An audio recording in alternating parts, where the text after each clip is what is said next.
आणि यानंतरची बातमी नवी मुंबईतून। नवी मुंबई विमानतळाला दिबा पाटलांचं नाव द्या अशी मागणी आता करण्यात येते। भिवंडी ते नवी मुंबईपर्यंत कार रॅलीचं सुद्धा आयोजन करण्यात आलंय। खासदार सुरेश म्हात्रे यांच्या नेतृत्वामध्ये कार रॅलीचं आयोजन करण्यात आलंय।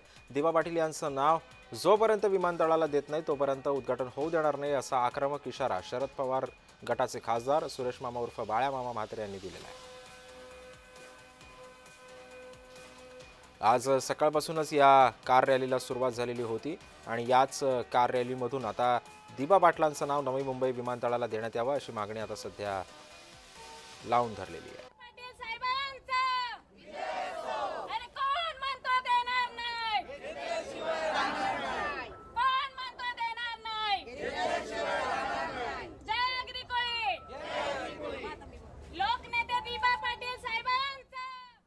विमानतळाला दिबा पाटील यांचं नाव मिळावं यासाठी रॅलीचं आयोजन करण्यात आलेलं आहे। केंद्र सरकार आता या फक्त राहिलेलं आहे। केंद्र सरकारकडे ही मागणी आहे आणि आता हे कार रॅलीचं आयोजन करण्यात आलेलं आहे। बघा, राज्य शासनाने देखील ही मागणी मान्य केलेली आहे।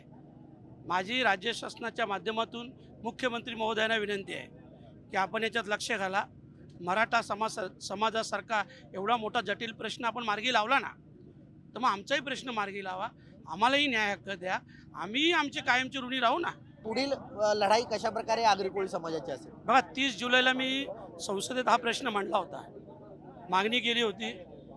आता जर या रॅलीच्या माध्यमातून एक आठवड्यात सरकारने लक्ष वेधलं नाही, कारण 30 तारखेला उद्घाटन आहे, 30 तारखेच्या अगोदर नोटिफिकेशन काढावं, नाव द्यावं, आम्ही त्याच व्यासपीठावर मुख्यमंत्री महोदय असेल, केंद्रीय मंत्री असेल, त्यांचं अभिनंदन करू। दिबा पाटील साहेब हे राष्ट्रीय नेते होते, त्यांचे असे अनेक निर्णय आहेत जे राष्ट्रीय पातळीवरचे होते आणि म्हणून आम्ही त्यांचं नाव मागतो। त्यांचं नाव देण्याने का त्यांची उंची नाही वाढणार, विमानतळाची उंची वाढणार आहे। एवढं मोठं त्यांचं नाव आहे, तर मागणी मान्य करावी।